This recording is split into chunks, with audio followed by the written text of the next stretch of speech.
continues now. New at 6 for months, the 12 News I-Team has been reporting on millions of dollars in questionable purchases using taxpayer-funded ESAs, things like paying for theme parks and zoos, even kitchen appliances. And as 12 News journalist Craig Harris reports, while there continue to be questions about the state's oversight of the program, some ESA purchases continue to help families. Craig?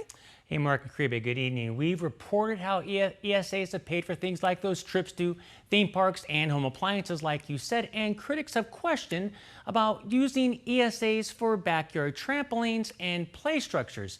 That can raise a few eyebrows, but one education expert tells me it's a pretty good idea for some families. This is pretty cool. Yeah. Who doesn't like to jump on a trampoline? It's fun for kids of all ages, and Jordan Lind and Mike Gaddis have found a niche with All About Play, their background playground business in Mesa. The company began during COVID when social distancing was in place. It's like God opens doors for you sometimes, and it's like all the doors were open for us to be able to create this. They use Google Earth to look at your yard, then a computer program designs a playground. Those structures and trampolines can cost several $1,000s each. Almost 2 years ago, All About Play expanded, becoming an ESA vendor, joining thousands who serve roughly 90,000 kids who get ESAs. But then one day Mike comes to me, he's like, you know, what would you think about approaching ESA about our backyard playgrounds? And for me, it was like a light went off because I've known forever the power of play when it comes to learning. How much does ESA help you? A lot. I mean, quite honestly, it's been a very nice part of our business. State records show ESA families spent $66,000 with the company during the 2024 school year. Last school year, just over $169,000 in ESA funds went to All About Play. The two men told me at least 80% of those ESA dollars come from families with special needs kids. The executive director of the Autism Academy for Education and Development says that's money well spent.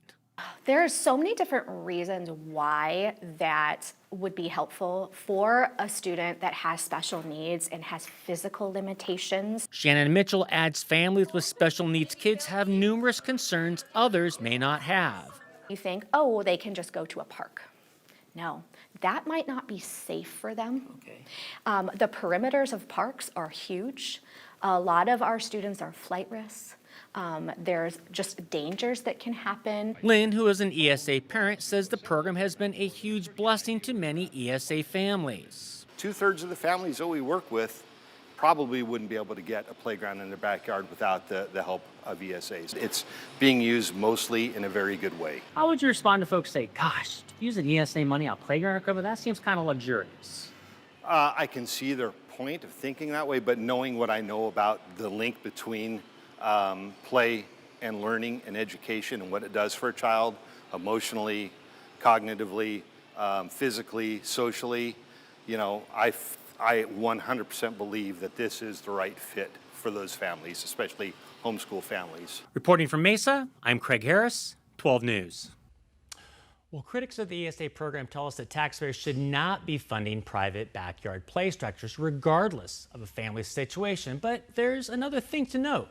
These two guys, Jordan and Mike, just like all ESA vendors, they are providing a service that is legal, and the number of vendors for ESA families grow every single day. Now, Craig, we're talking about playgrounds and trampolines here, but you've uncovered ESA dollars that are being used to subsidize trips to San Diego and theme parks and things like that, and some other questionable purchases. So where does this rank?